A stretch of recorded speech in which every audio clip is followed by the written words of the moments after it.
जय श्री कृष्ण। आइए हम सब चर्चा कर रहे थे कर्म को लेकर।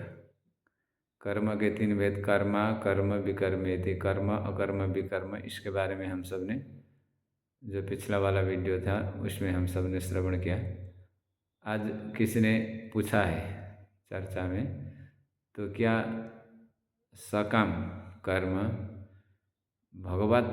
भगवान को प्राप्त कराने वाला, सच्चिदानंद स्वरूप को प्रदान करने वाला नहीं हो सकता? तो इतना हम सब मंदिर जा रहे हैं, पूजा पाठ कर रहे हैं, कर्मकांड सब कुछ कर रहे हैं, तो उसका फल क्या हम लोग को प्रभु प्राप्त कराने वाला नहीं होगा? इस प्रकार का प्रश्न आया है। तो देखिए, इसको समझना पड़ेगा। हमने जो निष्काम कर्म है वो आत्मा स्वरूप को बोध कराने वाला, भगवत प्राप्त कराने वाला है।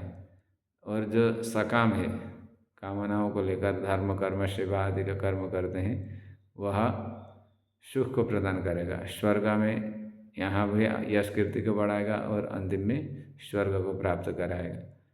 और तीसरा श्रेणी का था जो विकर्म, वो जो विपरीत कर्म है यानी कि पाप कर्म है, पापाचरण है, ये दुख को देगा, यहाँ भी अपयश करेगा और अंतिम में नरक की प्राप्ति होगी। अब यहाँ पर प्रश्न क्या है, जानना चाहते हैं।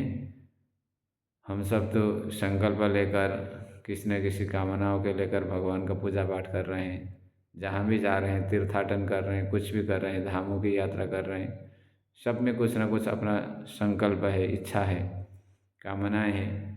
तो क्या ये कामनाओं कर लेकर हमने जो जो तीर्थाटन किया, धर्म कर्म किए, वह हमको मोक्ष प्रदान करने वाला नहीं है? जी, इसके लिए सही बात है। ये सब यदि आप सकाम के साथ मन में कामनाओं को, इच्छाओं को लेकर कर रहे हैं, तो यह आपको भगवत प्राप्त कराने वाले नहीं होंगे। भगवान को प्राप्त कराने वाले तो निष्काम कर्म ही होंगे।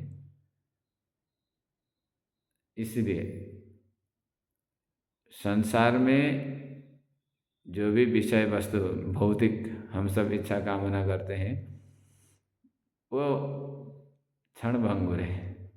आज है कल नहीं है, ये निश्चित है। या तो हम रहेंगे, या तो विषय वस्तु नहीं रहेगा, या तो विषय वस्तु रहेगा, हम नहीं रहेंगे। वियोग तो होना ही है। तो मनुष्य जीवन पा करके हम उन अविनाशी शाश्वत आनंद के स्वरूप परमात्मा के पास जाकर उनका भक्त बन के, उनके धामों को तीर्थाटन आदि करके, फिर हम उसी क्षणभंगुर पदार्थों को मांग रहे हैं। तो इसलिए कहा गया है, जो सकाम कर्म है वह प्रभु को प्राप्त कराने वाला नहीं। निष्काम भक्त ही, निष्काम कर्म ही प्रभु को प्राप्त कराने वाले हैं। इसको समझना होता है।